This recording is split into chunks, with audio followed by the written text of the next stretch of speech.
Um, but yeah, going to TV and film. Mortal Kombat, the trailer came out. So why you doing that? So so initially, I was not feeling that trailer. The reason I wasn't feeling the trailer because it didn't feel very Mortal Kombat-y. I was just like, something's missing. And you know what was missing? Johnny Cage. Yes, I don't You know what was missing from that you trailer? try to have a Mortal Kombat movie without one of the original three main characters. Yeah, But you know what was missing from that trailer? Johnny Cage was missing, and his energy and that inherent. There's something that I feel like is missing, and hopefully isn't missing from this movie. Is I can tell they're going to do it a little bit, but that kind of inherent corniness that comes with adapting a series like Mortal Kombat.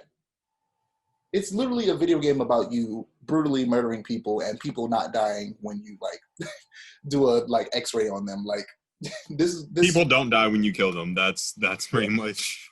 This series is, and it started in the '90s, so that kind of like '90s feel that the original had. I felt like they should have retained that a little bit. And I compared it to one of the Mortal Kombat 11 trailers. And I was like, this Mortal Kombat 11 trailer. Now this feels like a Mortal Kombat 11, a Mortal Kombat trailer because one, Johnny Cage is in it, and he's cracking jokes and he's doing all his Johnny Caginess, you know. And secondly, I felt like if you're gonna use the Mortal Kombat theme song, use the Mortal Kombat theme song.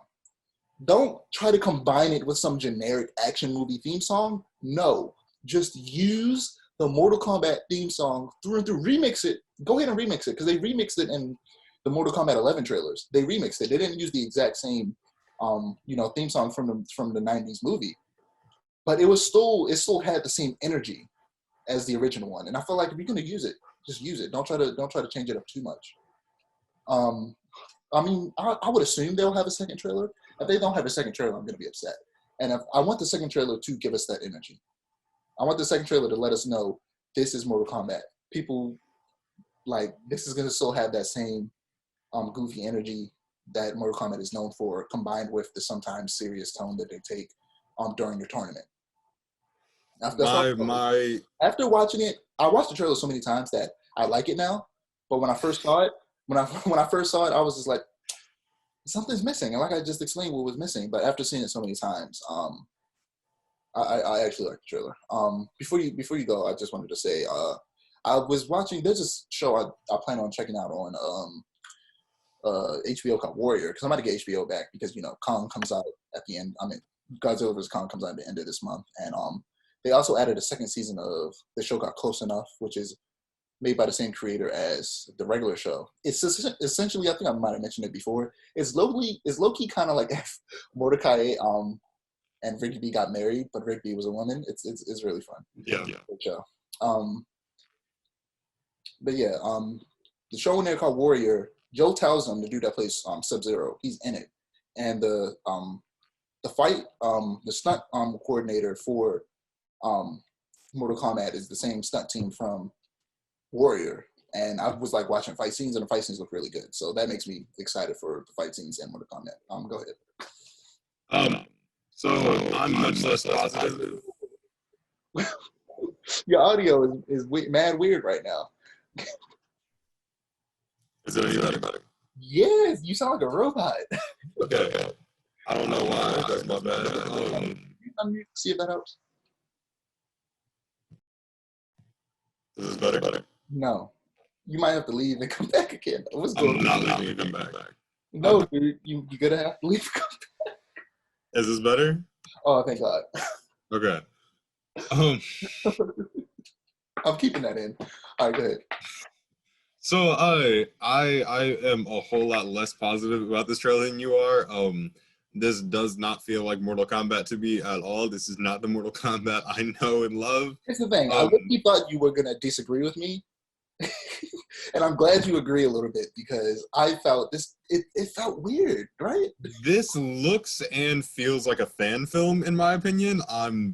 Maybe it's just because I love the '90s movie so much and I love the franchise so much. but at the same time, I feel like it's not just that. But this looks and feels like a fan film to me. It looks and feels like it's not gonna be good, and I want it to be good, but I have serious doubts about how that's gonna turn out. I think it's gonna be better than the original movie. At the very I least. hope so. I think at the very least it'll be better than that, but I think that it still won't live up to the standards of like how good a superhero movie could be. I mean, as a superhero, man, I was about to say comic, god darn it. Well, Mortal Kombat does have comics. Yeah, it does. But yeah, I feel like, I don't know, Johnny Cage, man, that goofiness, that, like you said, the '90s kind of corniness. I feel like they need just a little bit of that. And I want to talk about the idea of Cole Young to begin with, which is, this is a movie based off a franchise that is super popular. This franchise spawned the creation of the ESRB. This for people who don't know, the ESRB is the rating system for video games. That was literally created because Mortal Kombat was so violent. Like, this game is infamous. People who have never played Mortal Kombat still know what Mortal Kombat is and could recognize Scorpion, Sub-Zero, Liu Kang, Kung Lao, Sonya, Johnny Cage, and stuff like that. People could recognize these characters having never played the game. So there is no need to add a new character. Everybody knows all of these characters. You know, if you wanted to add a new character, there are a lot of Mortal Kombat characters that we don't know very well. You could have took one of those characters. Like, there's a character that's going to be in here that could have low-key took the place, I feel like, of Cole Young if they wanted him to. I can't remember his name. Riken? Riken is a character, I think. I don't think that's who that is, though. It's something like that. Havoc. No, it's not Havoc. It's someone. I don't know. There's a lot of Mortal Kombat characters. My idea is that he's meant to represent the audience. He's meant to be that character. It's like, he's new to the world and he's like channeling the energy of everything that's going, like, I'm confused. Like the audience is supposed to be. That could have just been Johnny Cage. That's exactly what I'm saying. He literally is taking the role. He's taking the story role and like the viewpoint of Johnny Cage, but you're making him more serious and like, just put in Johnny. Like, what are you doing? Now some people are saying something, and I think that this honestly makes it a little bit worse, is that they're saying that this might be my favorite character in all of Mortal Kombat history, Kuai Liang, the second Sub-Zero. I've heard that too. The Sub-Zero in this game is Bihan, the first Sub-Zero, who becomes Noob Saibot later on. People are saying that Cole Young might be Kuai Liang, who was like sent somewhere else, like away from the clan, because, you know, the clan, excuse me, it's kind of evil. But kind of. I think that's ridiculous. That's unnecessary. Like we just said, one, you already have Johnny Cage, who was a character that was well known that could have filled that role already.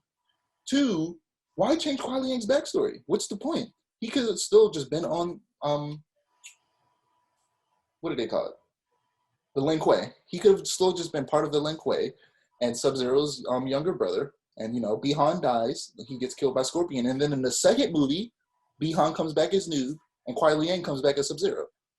Because, Kuai Liang respected his brother, so when he died, he took up his mantle. Another thing, and you know Maximilian Dude, the fighting game YouTuber, he reacted to it because, well, he's a fighting game YouTuber and he reacted to it.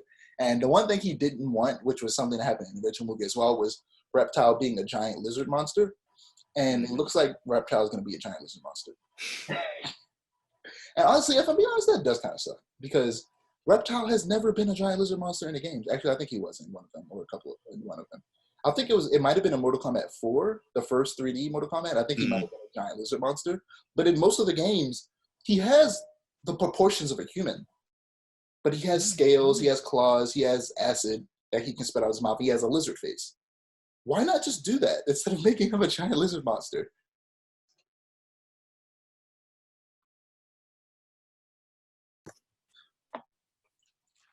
But yeah, I feel like they didn't need to make Reptile a giant lizard monster. That was weird. Also, Kano's a good guy in this, which is kind of weird. I don't know. I feel like he's definitely going to betray them. That's kind of his thing, is betraying people. So, like, it would make sense if he portrays them. Cabal's in this. It looks like I feel like people are saying that Cabal might get his burn marks from Liu Kang because he's fighting Liu Kang in a trailer from Liu Kang using the dragon and burning him, that would actually be just like how they made it to where because the way Jax uses his arm always changes, and this one he loses it because Behind freezes them and shatters them, which was when I saw that I was like, okay, this movie's gonna be just as violent as I want it to be because it's Mortal Kombat. But yeah, I'm still cautious. I'm cautiously optimistic. I've always been cautiously optimistic about this movie.